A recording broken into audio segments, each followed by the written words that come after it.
अस्सलामु अलैकुम व रहमतुल्लाहि व बरकातुहू। जनाब कलीम हफीज साहब, सदर दिल्ली मजलिस इत्तेहादुल मुस्लिमीन, मोहतरम जनाब इम्तियाज जलील साहब, रुकने पार्लिमान वो सदर मजलिस इत्तेहादुल मुस्लिमीन महाराष्ट्र, जनाब आरिफ सैफी साहब, उम्मीदवार मजलिस इत्तेहादुल मुस्लिमीन, मेरी इज्जतदार माँ और बहनों, बुजुर्गों, मेरे गयूर नौजवान साथियों और मेरे तमाम मजलिस के रुफ़क़ा,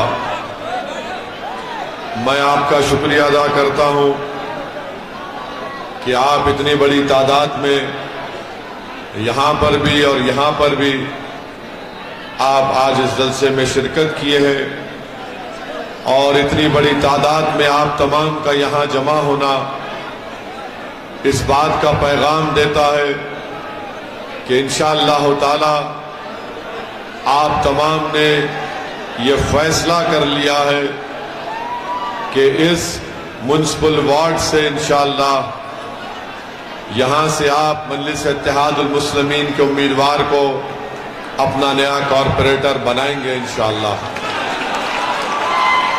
मेरे अजीज दोस्तों और बुजुर्गों, यहाँ पर 5 साल पहले आपने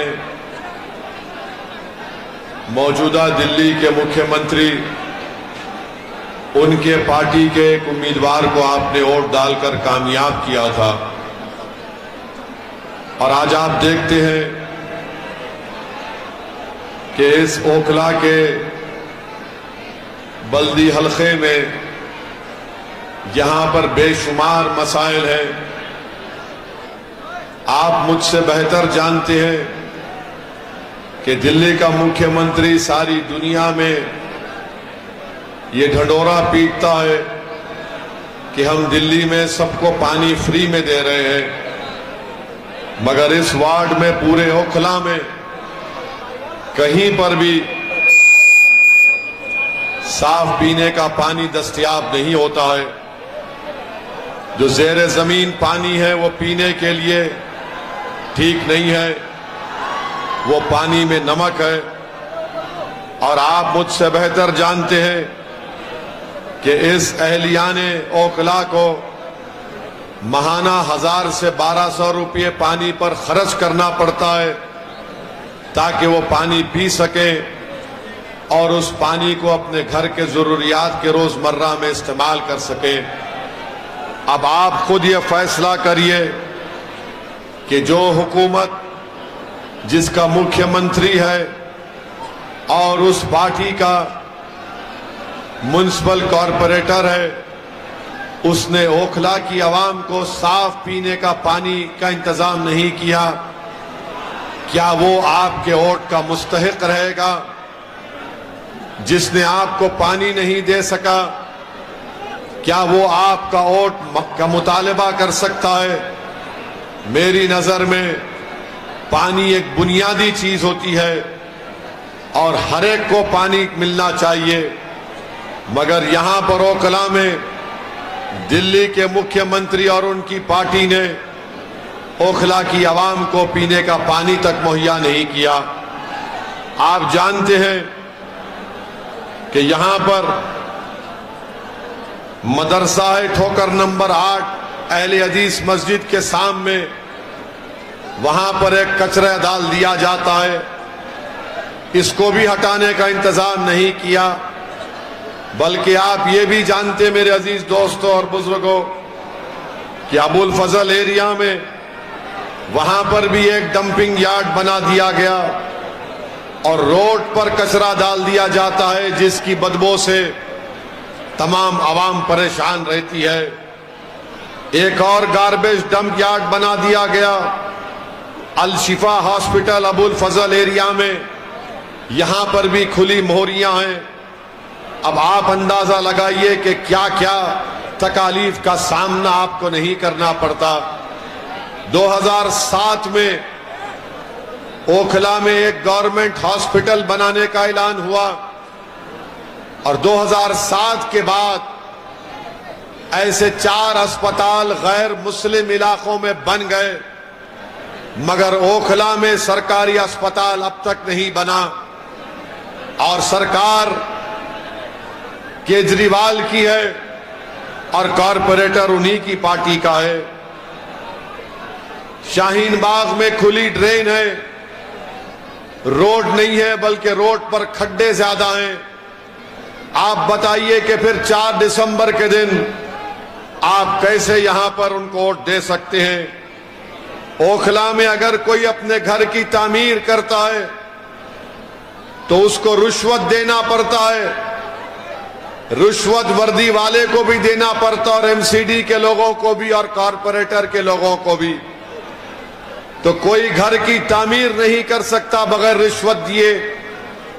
और आप इस बात को जानते हैं कि एक बाज़ाब्ता एक रिसर्च हुई, स्टडी हुआ।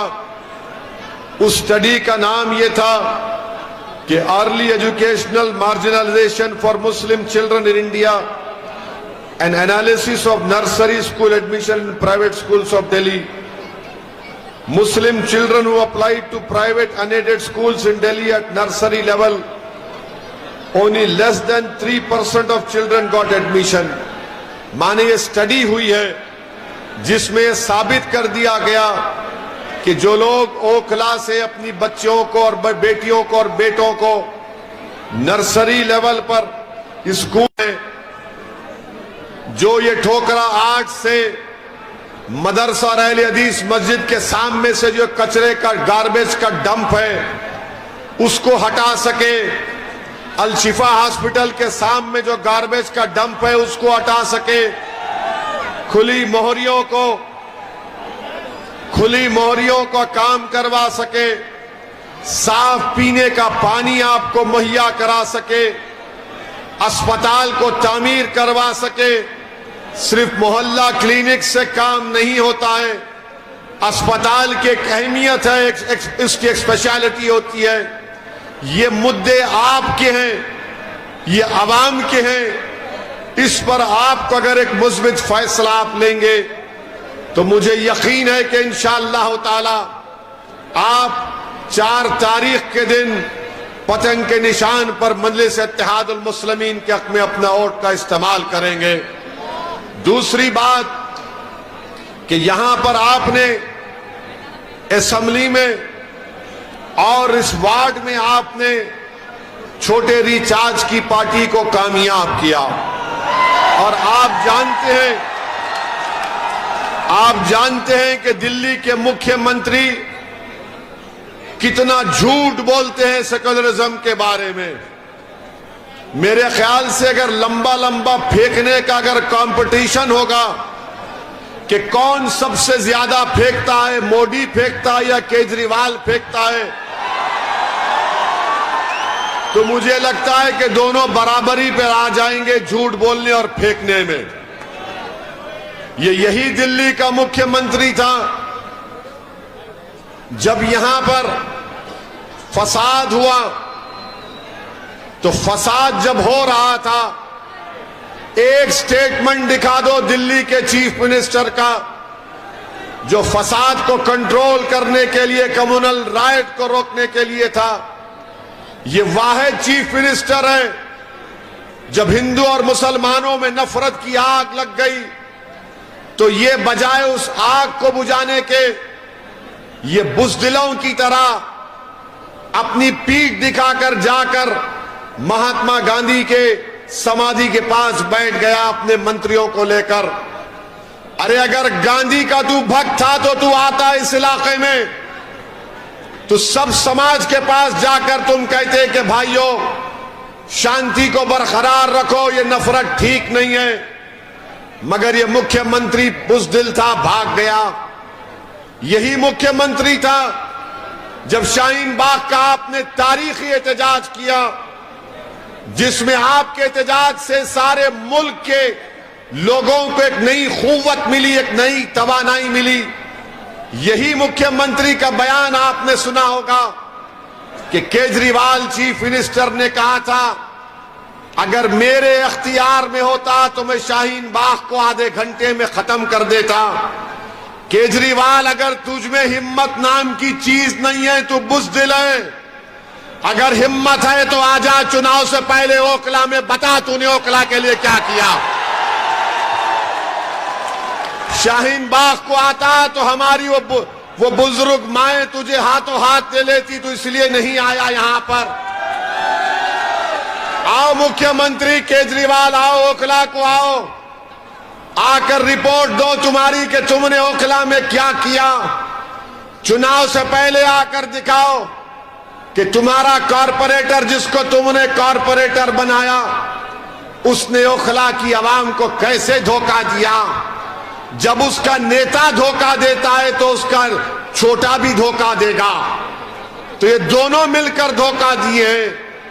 मेरी इज्जतदार मां और बहनों, आप जानते हैं कि जब कोविड की पहली वेव चल रही थी तो उस वक्त ये पहला शख्स था पूरे भारत में जिसने अपनी नफरत की वजह से, अपने जहनी छोटेपन की वजह से, ये पहला शख्स था जिसने कोविड फैलने की जिम्मेदारी मुसलमानों पर डाल दी। सारी दुनिया में कोविड फैला, चाइना से शुरू हुआ, पूरे दुनिया के मुल्कों में फैला, मगर ये वाहिद केजरीवाल था जिसने कोविड फैलने की जिम्मेदारी सुपर स्प्रेडर मुसलमानों पर डाल दी और कहा कि तबलीगी जमात जिम्मेदार है। आपको याद होगा कि दिल्ली हुकूमत की तरफ से एक लिस्ट आती थी कि कितने लोगों को कोविड हुआ, कितने डिस्चार्ज हुए, कितने टेस्ट हुए, तो उसके बाजू लिखा जाता था तबलीगी जमात सुपर स्प्रेडर। आप बताइए इसकी जहनियत क्या है इस मुख्यमंत्री की कि बैठकर मुसलमानों को बदनाम किया तबलीगी जमात का नाम लेकर। अगर आज भी कोई ये कहता है कि केजरीवाल सेकुलर है तो पूछो उस सेकुलर आदमी से कि कोविड के जमाने में तबलीगी जमात को क्यों इल्जाम लगाया। कोर्ट में मुकदमा गया और कोर्ट ने केजरीवाल के पूरे इल्जामात को झूठा साबित किया। मेरे अजीज दोस्तों और बुजुर्गों, भाई साहब रुक जाइए, शटर का रुक जाइए, थोड़ी देर रुक जाइए।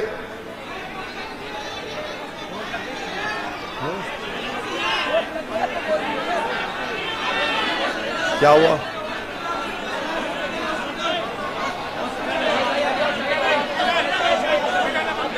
अच्छा हॉस्पिटल है, उठाइए शटर, फिर हम रुकते हैं।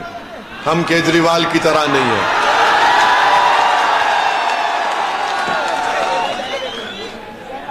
उठाइए उठाइए।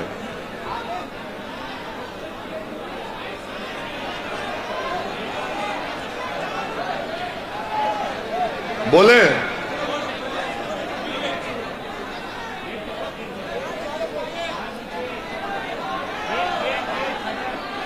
हाँ, गेट खोल दो भाई।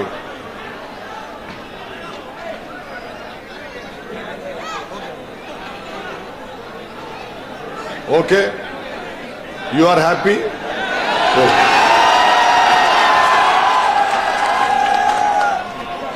मैं आपसे अर्ज कर रहा था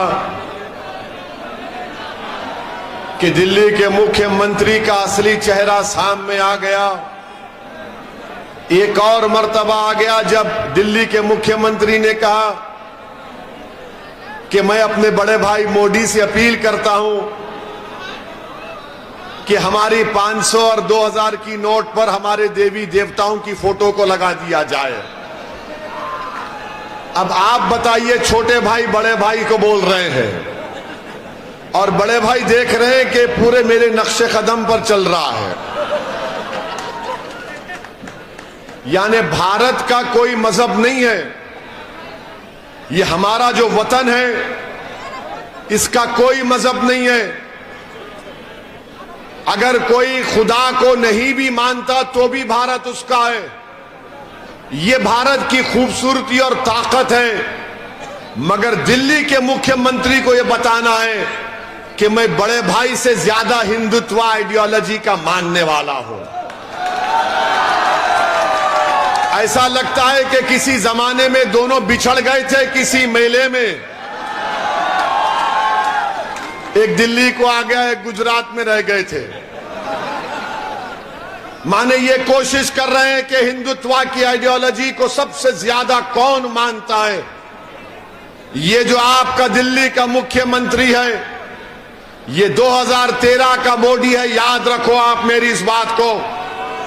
अगर कोई ये कह रहा है कि नहीं नहीं वो भाजपा से मुकाबला करने के लिए कर रहा है, तो फिर बताओ यूनिफॉर्म सिविल कोड के ऊपर दिल्ली के मुख्यमंत्री की पार्टी का क्या ओपिनियन है, क्या राय है।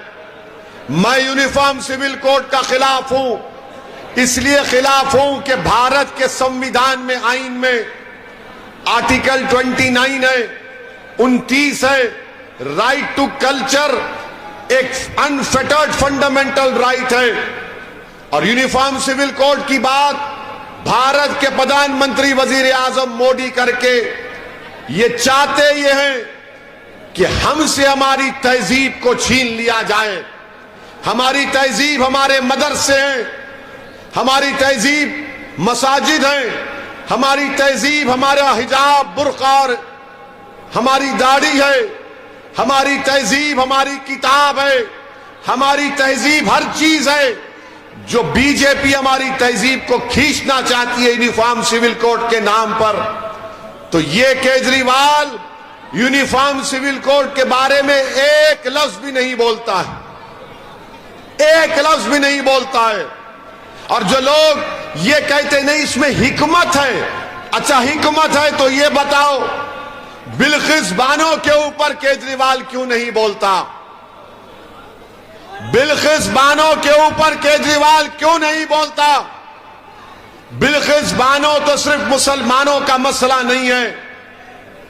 और अगर कोई नहीं जानता बिल्किस बानो कौन है, तो बिल्किस बानो को 2002 में 6 महीने की प्रेग्नेंट थी, 3 साल की बेटी थी, साथ में अपने खानदान के 7 या 8 लोग थे।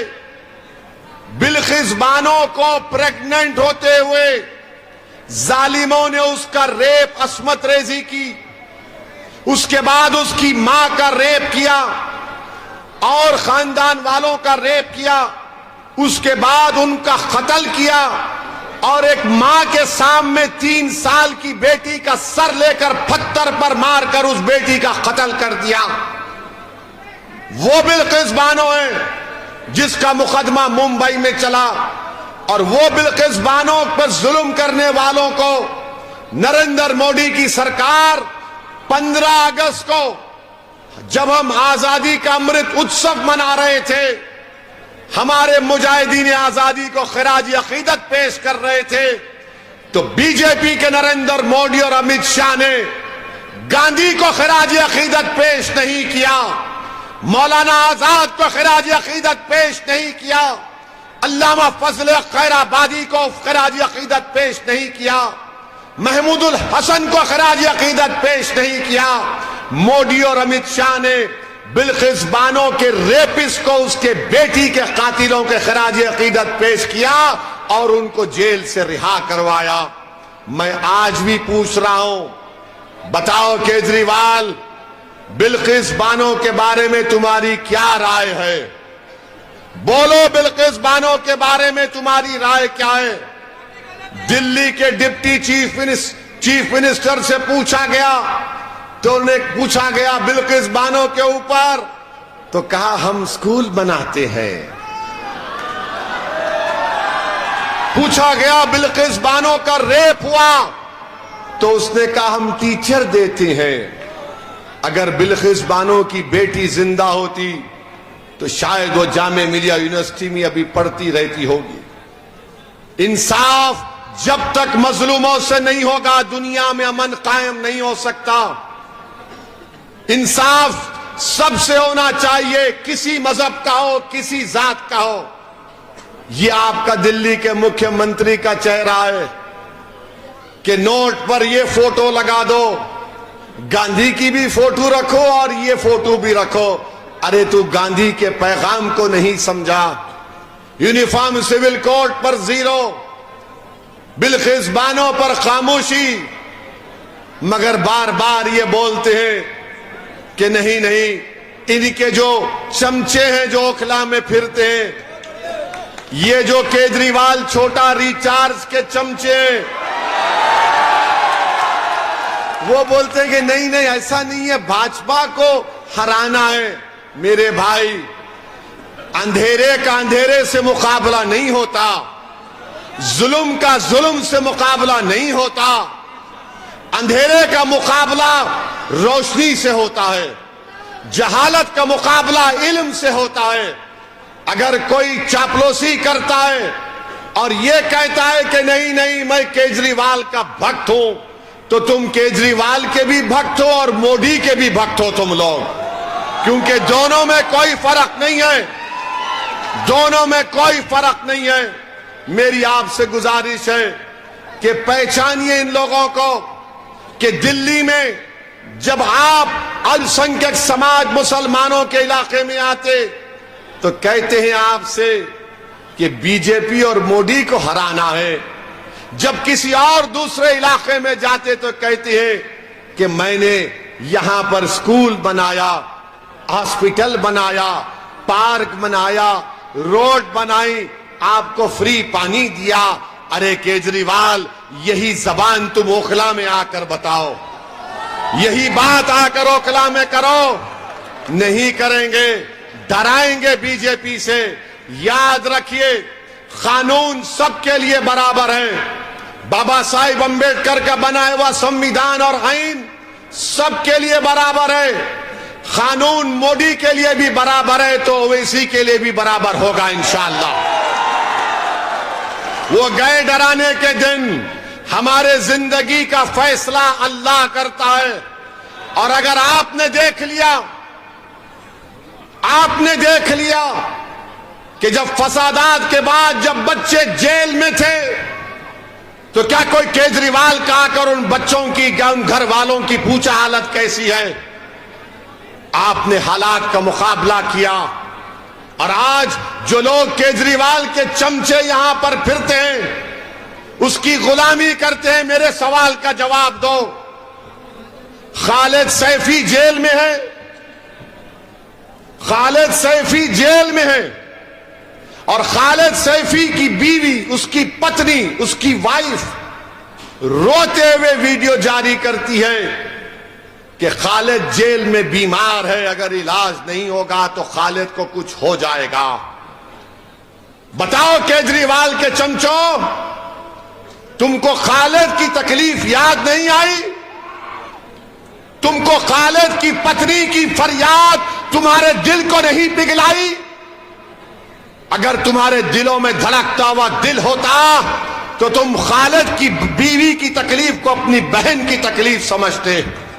मगर अब देखो, ठहरिए ठहरिए, अब देखो आप केजरीवाल का असली चेहरा। उसका मंत्री जेल में है, खालिद से बड़े इल्जाम में, ईडी के केस में खालिद को जेल में इलाज नहीं होता, बीवी रोती है, मगर केजरीवाल के मंत्री के पैर पर तेल लगाया जाता है, हाथ पर तेल लगाया जाता है। कितनी तकलीफ दे बात है कि उसका नाम खालिद है, इसका नाम जैन है, तो नाम के ऊपर भी नाइंसाफी की जाती है। ये आपको सोचना है कि जेल में भी इंसाफ नहीं हो रहा, जेल के अंदर भी इंसाफ नहीं हो रहा है, क्योंकि वो केजरीवाल का मंत्री है तो उसके हाथ को तेल लगाया जा रहा है, पैर को तेल लगाया जा रहा है, खाना लाकर खिलाया जा रहा है, और वो खालिद बीमार पड़ा है जेल में।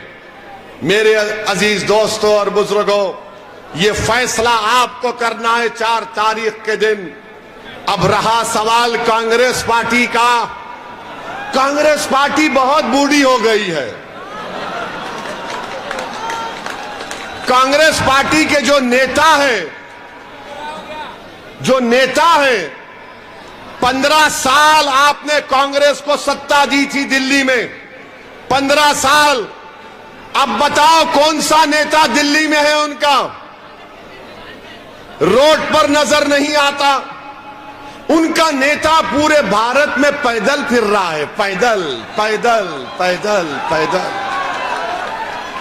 चुनाव गुजरात में है, भाई साहब मध्य प्रदेश में है।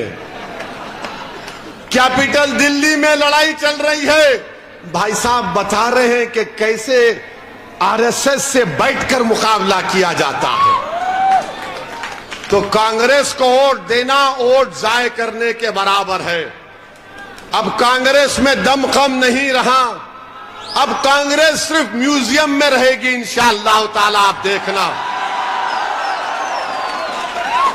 कांग्रेस अब म्यूजियम में नजर आएगी। हमारे अब्बा थे, दादा थे, परदादा थे, ये इनकी फोटो है। वो उस जमाने में ऐसा करते थे। अबे तू क्या कर रहा है? ने मैं फोटो लगा के खुश हूं दादा की। ये कांग्रेस पार्टी है। तो आपको लड़ने वालों की जरूरत है, ओखला से इंसाफ करने वालों की जरूरत है। और हमारा ये भाई आरिफ सैफी आपके सामने खड़ा है। 5 साल पहले आपने वोट नहीं दिया, ये आज भी आपके सामने आया है। आपसे अपील कर रहा है कि ओखला के लिए आप मजलिस को कामयाब करिए। ओखला के कचरों को साफ करने के लिए आप मजलिस को कामयाब करिए। और कचरे 2 किस्म के हैं। कचरा 2 किस्म का होता है, 2 type, 1 political garbage, 1 actual garbage. यानी एक जो अहले हदीस मस्जिद के सामने जो कचरा है उसको निकालना, एक जो पॉलिटिकल गार्बेज है, सियासी कचरा है, छोटे रिचार्ज का, उसको भी साफ करना है। तो दोनों को साफ करना है आपको। करेंगे ना आप? करेंगे ना आप? करेंगे ना आप? अरे जोर से बोलो प्यारे, और जोर से बोलो। दोनों कचरों को साफ करेंगे। ओखला में पानी की लाइन आएगी, पानी की लाइन आएगी। अस्पताल बनेगा, अस्पताल बनेगा इंशाअल्लाह ताला। तो आपने फैसला कर लिया कि 4 दिसंबर को ओखला की आसमानों पर क्या नजर आएगा, क्या नजर आएगा। और हम क्या करेंगे? डोरी लेके पतंग। तो 4 दिसंबर के दिन मजलिस को कामयाब करिए। आपका बेहद शुक्रिया। अस्सलाम वालेकुम व रहमतुल्लाहि व बरकातुहू।